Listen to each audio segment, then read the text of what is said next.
सब कुछ होने के बावजूद आपको अपने ही देश से पलायन करना पड़ रहा है। सोचो अब क्या नौबत आ गई। तो ये कोई कम्युनल राइट नहीं है। यहाँ पे एक तरफा हमला किया गया है हिंदुओं के ऊपर, और वो भी कहाँ, इंडिया में। बंगाल में एक रैली निकाला जाता है पैलेस्टाइन की सपोर्ट में। बवाल हुआ, इतना दंगा फसाद कराया गया, एक साइड से पूरा हिंदू को टारगेट किया गया। वक्त अमेंडमेंट एक्ट राज्यसभा से 5 अप्रैल को पास कराया गया, और ये दंगा शुरू हुआ है आपको 11 और 12 अप्रैल 2 दिन दंगे चले। फायदा हुआ है वो हुआ है आपको जो पसमंदा मुसलमान है और जो मुस्लिम महिलाएं हैं। तरफ शराब हराम है और इस्लाम में। स्टेट गवर्नमेंट ने अपने वोट बैंक पॉलिसी के चलते उसको एकदम लिमिटेड कर दिया और बंगाल को जलने के लिए छोड़ दिया।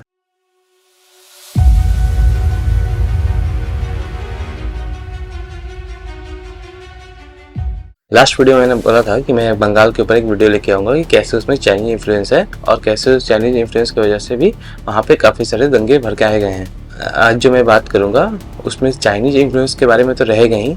चाइनीज क्या, ISI इन्फ्लुएंस भी है, चाइनीज इन्फ्लुएंस भी है, बांग्लादेशी इन्फ्लुएंस भी है, लेकिन मेन जो मैटर है वो है आपको आप इंडिया का डोमेस्टिक जो पॉलिटिक्स है वो। आप सोचोगे कि ये चैनल मैंने जियो पॉलिटिक्स के लिए बनाया था, इसमें मैं इंडियन पॉलिटिक्स की डिस्कस कर रहा हूँ। भाई अगर मैं नहीं करूँगा तो वही हो जाएगा कि चिराग तले अंधेरा वाला हाल। मैं पूरा दुनिया का पॉलिटिक्स डिस्कस करूँ और अपने देश में क्या चल रहा है उसको छोड़ दूँ। इसलिए मैं आज बंगाल के ऊपर एकदम ब्रीफली डिस्कस करूँगा। कोशिश करूँगा कि वीडियो छोटा रहे, अगर बड़ा होगा तो मैं इसको 2 पार्ट में बनाऊँगा। सबसे पहले तो ये जो लोगों का कहना है कि बंगाल में जो वक्त अमेंडमेंट एक्ट के बाद ये जो प्रोटेस्ट शुरू हुआ और उस कम्युनल राइट में बदल गया। पहली बात तो ये कोई कम्युनल राइट नहीं है। दूसरी बात, कम्युनल राइट कब होती है कि जब आपको दोनों तरफ से वो वायलेंस हो रहा हो। बट यहाँ पे एक तरफा हमला किया गया है हिंदुओं के ऊपर, और वो भी कहाँ, इंडिया में, ना कि बांग्लादेश या पाकिस्तान की बात हो रही है यहाँ पे। वक्त अमेंडमेंट बिल जो अभी आया है, जिसके बाद में एक्ट बनाया गया है, इसमें ना मेनली जो फायदा हुआ है वो हुआ है आपको जो पसमंदा मुसलमान है और जो मुस्लिम महिलाएं हैं। क्योंकि नॉर्मली जो पहले इसके फायदा उठा रहे थे वो सिर्फ एक रिच मुस्लिम जो थे, जो एलाइट क्लास जो मुस्लिम के थे, वो फायदा उठा रहे थे। वो वक्त के नाम पे जमीन ले लेते थे और बाद में उसको कभी किसी होटल वाले को दे दिया, कभी किसी 5 स्टार, मतलब होटल वाले ऐसा नहीं कि कोई गली नुक्कड़ के होटल नहीं, वो भी 5 स्टार होटल किसी के ऊपर शराब का ठेका चल रहा है। भाई एक तरफ शराब हराम है इस्लाम में, और दूसरी तरफ आप ऐसा जगह ऐसे पर्पस के लिए जमीन दे रहे हो अपने मॉनेटरी बेनिफिट के लिए, जहाँ पे शराब भी है और पॉर्क भी सर्व हो रहा है। इसमें एक क्लोज और लोग कह रहे थे कि इसकी वजह से दिक्कत कर रही है कि इसमें आप नॉन मुस्लिम को कैसे ऐड कर लिए। भाई सुप्रीम कोर्ट का ही ऑर्डर था जो शायद 2009 का या 2005 का है, एग्जैक्ट मुझे डेट याद नहीं, मैं यहाँ मेंशन कर दूंगा, जिसपे उन्होंने ये बताया था कि वक्फ बॉडी जो है वो एक रिलीजियस बॉडी नहीं है। मेनली जो मुस्लिम की जो रिलीजियस बॉडी होती है, जैसे मंदिरों में टेम्पल की ट्रस्ट होता है, उसी तरह मॉस्क की भी, मस्जिदों की भी ट्रस्ट होता है, उसको इंतजामिया कमेटी कहा जाता है। उसमें नॉन मुस्लिम को अलाउड नहीं है। वक्त अमेंडमेंट एक्ट राज्यसभा से 5 अप्रैल को पास कराया गया, और ये दंगा शुरू हुआ है आपको 11 और 12 अप्रैल 2 दिन दंगे चले हैं। तो आपको लग रहा होगा कि इस बीच में कुछ नहीं हुआ, तो ये आपकी भूल है। बीच में 7 अप्रैल के दिन बंगाल में एक रैली निकाला जाता है पैलेस्टाइन के सपोर्ट में। ये एक पायलट प्रोजेक्ट था, और ये मैं नहीं कह रहा हूँ, ये IB की रिपोर्ट थी। IB ने ये रिपोर्ट स्टेट गवर्नमेंट को दी भी थी। ये ऐसा हो सकता है, लेकिन स्टेट गवर्नमेंट ने अपने वोट बैंक पॉलिसी के चलते उसको एकदम लिमिटेड कर दिया और बंगाल को जलने के लिए छोड़ दिया। और ज्यादा मैं अगर बोलता भी हूँ ना अगर ममता बनर्जी के अगेंस्ट में, तो भाई कोई गारंटी नहीं है एक लीगल नोटिस आ जाएगा, वो किसी को लीगल नोटिस भेज देती है। बस जो काम करना चाहिए वो नहीं करती है। आप एक चीज मिला ना कि बंगाल में आज के डेट में 30% मुस्लिम आबादी है। आसाम में लगभग 34 से 35% है। तो हमारे जो हेमंता साहब है तो वो तो कहते हैं कि 40% है, और 30% के करीब में आपको यूपी में भी है। बट यूपी का 30% और बंगाल का 30% और असम का 40% में काफी अंतर है, लेकिन दोनों जगह एक पत्ता तक नहीं हिला है। ठीक है, अगर किसी ने हिलाने की कोशिश किया तो उनका अच्छा से उपाय हो गया था। इसको कहते हैं लॉ एंड ऑर्डर।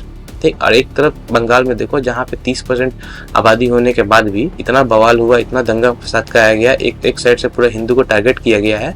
और ये सिर्फ टारगेट नहीं किया गया, उनको मतलब एक तरीके से उनको पलायन करने के लिए मजबूर किया गया, माइग्रेट करने के लिए, वो भी अपने ही देश में, अपने ही स्टेट में जहाँ पे आप मेजोरिटी में हो। आप इंडिया की बात करें वो भी 2025 में, ये 1992 नहीं है, या कि आपके पास डेटा नहीं है, आपके पास इंटरनेट नहीं है। सब कुछ होने के बावजूद आपको अपने ही देश से पलायन करना पड़ रहा है। सोचो अब क्या नौबत आ गई है। और इस बात पे कोई अगर उंगली उठाओगे या कुछ बात करोगे तो सीधे आपको अंधभक्त बोल दिया जाएगा, या तो फिर आपको गोदी मीडिया बोल के एक टैग दे दिया जाएगा और अपना पल्ला लोग झाड़ लेते हैं। लेकिन ये जो मुद्दा है इसको कोई सामने से एक्सेप्ट क्यों नहीं कर रहा है? पहला क्वेश्चन तो ये उठता है गवर्नमेंट से, वहाँ की जो स्टेट गवर्नमेंट है। अगर आपको ये लग रहा है कि सिर्फ हिंदू को टारगेट किया गया है तो ये भूल जाओ आप, वहाँ पे BSF के जवान के ऊपर भी हमला किया गया, पेट्रोल बम से हमला किया गया है, और तो और और जो वहाँ की जो लोकल स्टेट गवर्नमेंट की जो पुलिस है, लगभग मान लेते हैं 15 से 20 वहाँ पुलिस वाले इंजर्ड हुए हैं और जाने कितने उनकी गाड़ियों को आग लगा दिया गया है। फिर भी ममता बनर्जी कोई एक्शन लेने के अलावा उल्टा वो रिक्वेस्ट कर रही है कि आप ऐसा मत करो, आप ऐसा मत। भाई एक बात बताओ, भीड़ जो होती है ना, पहली बात वो आपके रिक्वेस्ट से तो नहीं रुकेगी, उसको चाहिए होता है रोकने के लिए एक्शन लेना होता है। लेकिन आप एक्शन कैसे लोगे? आप अगर एक्शन लोगे तो फिर आपको वोट कौन देगा? तो यहाँ आप बस अपने वोट बैंक की वजह से आप ना जाने कितने मासूम हिंदुओं को अपने ही घर से बेघर करके जिंदगी एक ट्रॉमा, किसी का घर उजड़ गया, किसी का कुछ हो गया। हाँ, मैं एक वीडियो यहाँ अटैच करूंगा, आप उसमें देखना कैसे वहाँ के एक लोकल मुस्लिम से पूछा गया कि यहाँ पे इनका घर क्यों जलाया गया, तो वो उल्टा साला हंस के गया है। भाई आप ऐसे इंसान को जो हंस रहा है आपके कैमरा पे, आप कैसे उसको इग्नोर कर सकते हो? ये दुकान कौन सी दुकान है आपकी? क्या नाम है आपका? अमीरुल इस्लाम। हाँ? अमीरुल इस्लाम। अमीरुल इस्लाम। जी। भाई साहब देखिए, मैं दिल्ली से आई हूँ ना, मैं यहाँ की नहीं हूँ। 150 परिवार, कौन सा बेदबोना जगह है ना, वहाँ से लोग क्यों खाली करके गए? उधर सब जला दिया तो क्या करेगा? हाँ? क्यों जला दिया वहाँ पर हिंदुओं का घर? आपको अच्छी लग रही है? आप बात बोल रहे हैं, मतलब 3 डेथ्स वहाँ आपको अभी तक वहाँ रिकॉर्ड की गई है, जिसमें से 2 डेथ एससी की है जो कि शेड्यूल कास्ट से बिलोंग करते हैं। और खुद सोचो कि उससे 2 दिन बाद आपका अंबेडकर जयंती है, जहाँ पे जय भीम का नारा लगता है हर जगह। भाई कहाँ गया आपका जय भीम वाला कॉन्सेप्ट? कहाँ गया? कहाँ है आपका चंद्रशेखर रावण? हाँ, यूएस में बैठ के अपनी लग्जरी गाड़ी शो कर रहा है और कुछ नहीं कर रहा। तो पहले तो आप खुद को ये देखो कि आपको कहाँ जाना है, देश को कहाँ लेके जाना है। जब तक आप बटे रहोगे तब तक आप कटते रहोगे। अंत में मजबूर होकर के कलकत्ता हाई कोर्ट को बोलना पड़ा कि सेंट्रल गवर्नमेंट को अपना सेंट्रल आर्म फोर्स को वहाँ पे डिप्लॉय कीजिए। तब जाके 5 अलग से कंपनी वहाँ पे बीएसएफ की और सीआरपीएफ की और डिप्लॉय किया गया, तब जाके वहाँ कुछ शांति बनी है। ये जो है ना, ये आपको लगता है ये कोई रैंडम हुआ है, तो रैंडम नहीं है। ये जुम्मा के नमाज के बाद से ये जो हंगामा शुरू हुआ है, क्यों हर जगह जुम्मे के नमाज के बाद ही हल्ला हो रहा है, हंगामा हो रहा है। आप नागपुर में भी आपने देखा कि जुम्मा के नमाज के बाद अफवाह उड़ जाता है कि आपकी आया जला दी गई है। उसका कोई कहीं रिकॉर्ड नहीं मिला, कहीं कोई इसका प्रूफ नहीं दिखाया गया। बस एक जगह से रिमर उठा और दूसरा जगह हल्ला हंगामा दंगा फसाद शुरू हो गया। और ये भी जान लो, ठीक है, मैं नहीं कह रहा हूँ कि देश के हर मुस्लिम इसमें इन्वॉल्व हैं या बंगाल के सारे मुस्लिम इसमें इन्वॉल्व हैं, लेकिन भाई अगर आप किसी इलीगल मुस्लिम को इलीगली घुसा रहे हो, चाहे वो बांग्लादेशी हो या रोहिंग्या हो, भाई घुसा तो आप लोग हैं ना, आपकी सरकार घुसा रही है, आपने उनका डॉक्यूमेंट्स बनवाया, आपने उनका वोटर आईडी बनवाया, पैन कार्ड बनवाया, तब तो आज वहाँ वो बैठे हैं आपकी वोट बैंक की तरह। आप अगर सोच रहे हो कि चलो ठीक है कुछ आ गए तो आ गए, नहीं, वो कंटिन्यूसली इसको बढ़ाए जा रहे हैं ताकि उनका वोट बैंक बढ़ता रहे, वो सत्ता में बने रहे बिना कोई काम किए। और तो और जब बीएसएफ कहती है कि मुझे जमीन दो, आप वहाँ पे मुझे फेंसिंग करना है, तो लगभग 500 किलोमीटर का स्ट्रेच ऐसा है जहाँ पे बंगाल गवर्नमेंट जमीन नहीं दे रही है कि वहाँ वो फेंसिंग कर सके। अगर आप मुर्शिदाबाद के डेमोग्राफी पर ध्यान दोगे तो 2011 तक वहाँ पे 65% मुस्लिम थे, 2025 आते आते 70% मुस्लिम हो गए। 5% का ग्रोथ कोई कम नहीं होता है इतने बड़े स्टेट में। कहाँ से आ रहे हैं सारे? ऑलरेडी आपको पहले बता चुका है, वो या तो रोहिंग्या है या तो बांग्लादेशी हैं। मुर्शिदाबाद में आपको जो एक गांव है जिसमें 40 किलोमीटर का एक ऐसा स्ट्रेच है जो एकदम हॉटस्पॉट बना हुआ है इलीगल इमिग्रेंट्स को घुसाने के लिए, जिसमें आपको 3 गांव हैं, पहला धुलियान, दूसरा लाल गोला और तीसरा सुती। नाम इधर उधर हो सकता है प्रोनाउंसिएशन को लेकर के मेरा, तो उसके लिए अगर किसी को तो सॉरी बोल दे रहा हूँ मैं पहले ही। और ये बंगाल में ये कोई पहला हिंसा नहीं है या ये कोई देश में पहला ऐसा हिंसा नहीं है, ठीक है। ऐसा ऑलरेडी कितना हिंसा हो गया है, जिसमें बंगाल में आपको याद होगा 2014 में एक ब्लास्ट हुआ था जिसमें एक आपको एक मदरसा का नाम आया था, मदरसा का नाम शायद JMB करके कुछ था। तो वो मैं इसका आपको डाल दूंगा, कोई मैं हवा में बात नहीं कर रहा हूँ, उसका मैंने पूरा आपको जो भी मैं यहाँ बात बोलूंगा वो पूरा फैक्चुअल करेक्ट होगा और सबका मैंने लिंक आपको डिस्क्रिप्शन में दे दूंगा। आप खुद से जाके उसको क्रॉस चेक कर लेना अगर आपको कोई डाउट हो तो। और जब JMB मदरसा के ऊपर जब रेड पड़ा तो उस टाइम वहां से फेक पासपोर्ट, फेक आधार कार्ड, फेक बैंक कार्ड सब कुछ मिले और उसी मदरसा का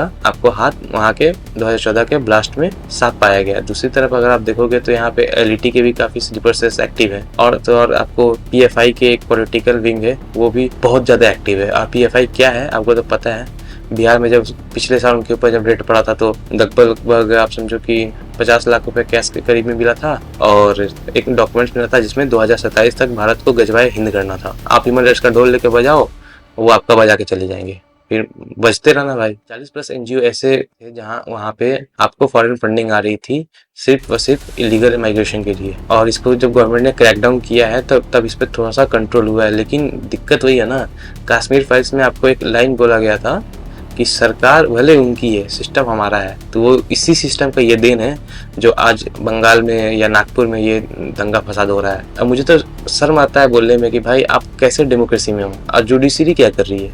मणिपुर में वायलेंस हुआ था, जुडिशरी ने सुओ मोटो ले लिया। और यहाँ पे जब वायलेंस हुआ तो आज अभी तक सुओ मोटो नहीं लिया है जुडिशरी ने। दूसरी तरफ से चाइना है, बांग्लादेश है और पाकिस्तान, तीनों मिल के यहाँ पे बहुत सारा फेक अकाउंट बना के ऑनलाइन ट्विटर, इंस्टाग्राम के माध्यम से और ज़्यादा आपको यहाँ फेक न्यूज और ह्यूमर्स एक्सप्रेड, ये चीज़ ना लोग को पता चलनी चाहिए एक्चुअल चल क्या रहा है ज़मीन पे। और ये कोई नया किस्सा नहीं है, ये कहानी ना सिर्फ बंगाल की नहीं है, ये सिर्फ नॉर्थ ईस्ट की नहीं है, ये आपको कश्मीर से लेके इधर बिहार में आप आ जाओ, जो नेपाल बॉर्डर आपको बंगाल के आखिरी तक, ये जो पूरा मैप पे देखोगे ना तो ऊपर से लेके ऐसे वो पूरा का ना एक एजेंडा चल रहा है ग्रीन कॉरिडोर नाम से। के ऊपर मैं एक स्पेसिफिक वीडियो बनाऊंगा कि ग्रीन कॉरिडोर है क्या। ऐसे ही नहीं लगता है नारा कि लड़के लिए थे पाकिस्तान, हंस के लेंगे हिंदुस्तान। बाकी तब तक के लिए जय श्री राम।